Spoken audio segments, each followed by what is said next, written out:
Bonjour, mes 10 minutes, ma pause de sport. Je vous fais une vidéo explicative sur ma réalisation des abdominaux. Bien entendu, les abdominaux, vous savez où ils sont. C'est ici, la plupart du temps, pour faire votre tablette de chocolat. Vous allez faire des abdos crunch.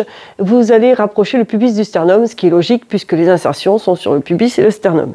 Je vous présente mon chat qui vient très régulièrement avec moi. Alors, les abdominaux, moi, je les vois aussi comme quelque chose de fonctionnel et qui permettent de maintenir le dos en courbure naturelle. Pour pouvoir le faire, on va faire des exercices justement dans cet objectif de maintenir le dos en courbure naturelle.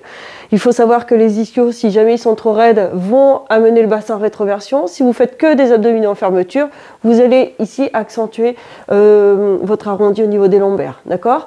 Si vous avez un psoas trop contracté, de par le fait d'avoir fait la chaise romaine où vous montez les deux jambes, de par le fait où vous faites des ciseaux d'abdos, d'accord, des ciseaux là, vous savez ce que vous faites des fois, tac, là, des ciseaux, hein, mon minou, voilà, et bien là c'est le psoas que vous allez travailler, puisque je rappelle pour les abdominaux, on rapproche le pubis du sternum.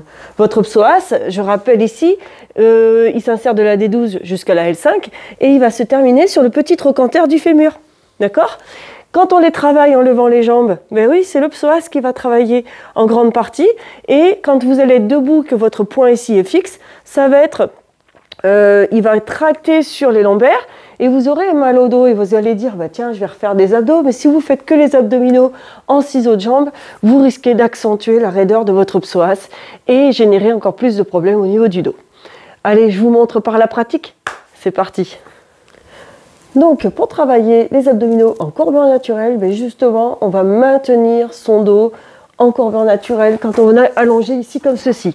Vous allez dans un premier temps essayer de ressentir vos courbures justement. Donc on a un léger creux au niveau lombaire, on a un léger arrondi au niveau dorsal et un creux au niveau des cervicales. Ok ? Donc ces postures-là, vous allez devoir essayer de la maintenir. Comment le ressentir? Comment le faire de façon juste? Vous pouvez tout simplement mettre les mains ici dans le creux lombaire. Et vos doigts se touchent et si ici, vous allez sentir une certaine pression des lombaires sur les doigts. Vous maintenez cette pression des lombaires sur les doigts. D'accord ? Vous allez ici mettre les omoplates à plat, menton poitrine sans décoller la tête. Et en soufflant, dans un premier temps, vous soufflez, bouche ouverte, vous faites de la buée sur la vitre. Et vous allez sentir que votre taille se resserre. Inspire, gonfle le ventre et la cage thoracique. Et tu souffles, tu serres le ventre, la taille, le périnée. Parce que quand vous allez resserrer votre transverse, vous allez comprimer vos viscères. Et vous allez avoir les viscères qui vont appuyer sur le périnée. Donc important, contractez légèrement votre périnée.